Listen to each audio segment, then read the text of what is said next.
Well, the nation awaits the Supreme Court's decision on our nation's health care, and that decision is coming any day now. A new report just released showing health care costs skyrocketing at an alarming rate. Is Obamacare to blame? Senator John Thune, Republican, says yes. Nice to see you, sir. Nice to see you, Greta. And thank you for letting us come to your office.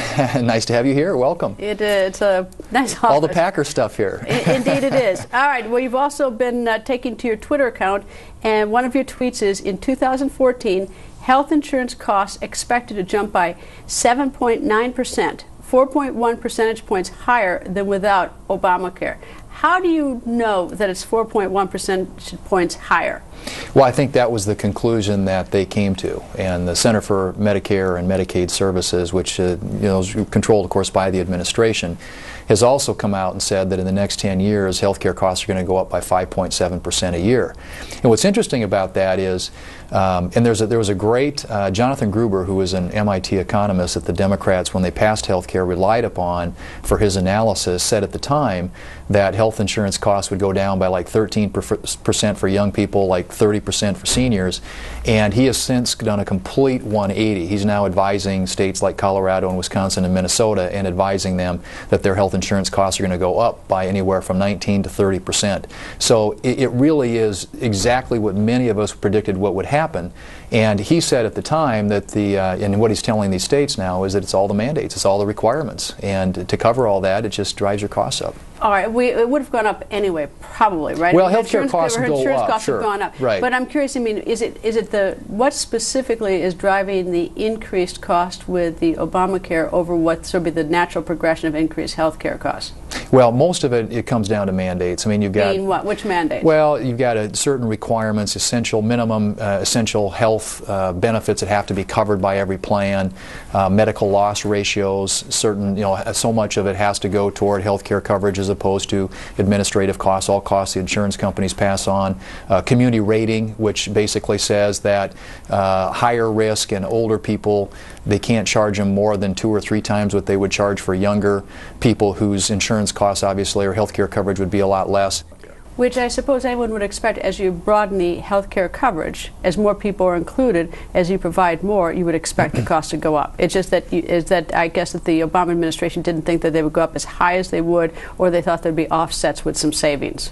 Well, I think they assumed too that once you have the requirement that everybody buy health insurance kick in, that would help cover the cost. But in most cases, the analysis that I've seen that's been done suggests that all these things that they now have to cover, and this applies to a lot of small businesses, is going to force them to pay the penalty in this case, which is about $3,000, I think, to start with per employee, and they're just going to shove people into these government-run exchanges because they're not going to be able to cover their health insurance or cover their employees with health insurance either because of all these requirements. That it's cheaper to pay the penalty than it is to pay the insurance, right. Thus throwing those people into the health exchanges. In the government exchange, yeah. Right. Has anyone looked to see whether the insurance companies are making out like bandits under this? Has anyone actually sat down to figure out if they're making a lot of money on this? I don't know that that's been done. I think they're shoving off some of the costs onto the sure, people and onto the businesses. But I'm curious whether or not anyone sort of zeroed in to see if if they're somehow making a killing on this. I don't. I think that in most cases, what companies are going to do, if you put more taxes on them, which this does too, and of course you've got the tax on medical devices, you've got taxes on pharmaceuticals, you've got taxes on health insurance plans, all new taxes in the bill. We said at the time that those are all going to be passed on, and of course, at that time, even the CBO basically agreed with us and said that you're going to see higher health care costs as a result of the taxes in the bill. I don't think what was anticipated, at least by the people the administration had hired to do their analysis of this, that all these mandates and requirements were going to drive the costs up as much as they have. But my guess is, if you looked at what the insurance companies are doing, is they're probably taking all these new requirements and all these new costs and passing them on, which is kind of what I think you would expect to happen. Do you have sort of a mental note or a mental plan for what happens between now and the end of June? Let's say that the mandate is struck down or the mandate is kept, because that's really what funds this by the Supreme Court, because that's really what's going to fund or thought to fund this Obama health care. Are the Republicans ready with some sort of idea of what they're going to do?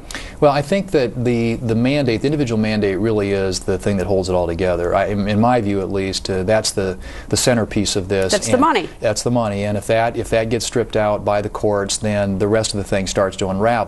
I think what Republicans should do, if the court throws the individual mandate out, is try and repeal the rest of it and get us back to where we are starting and moving an incremental, step-by-step way toward a health insurance plan for this country that makes sense, as opposed to the one that we got, which was a top-down, driven, big bureaucracy, government mandate, and incredibly expensive program that is going to drive up the cost of health care for most people in this country and be, I think, a terrible liability for taxpayers in the future, because when it's fully implemented, it's going to cost about $2.5 trillion over a 10-year period.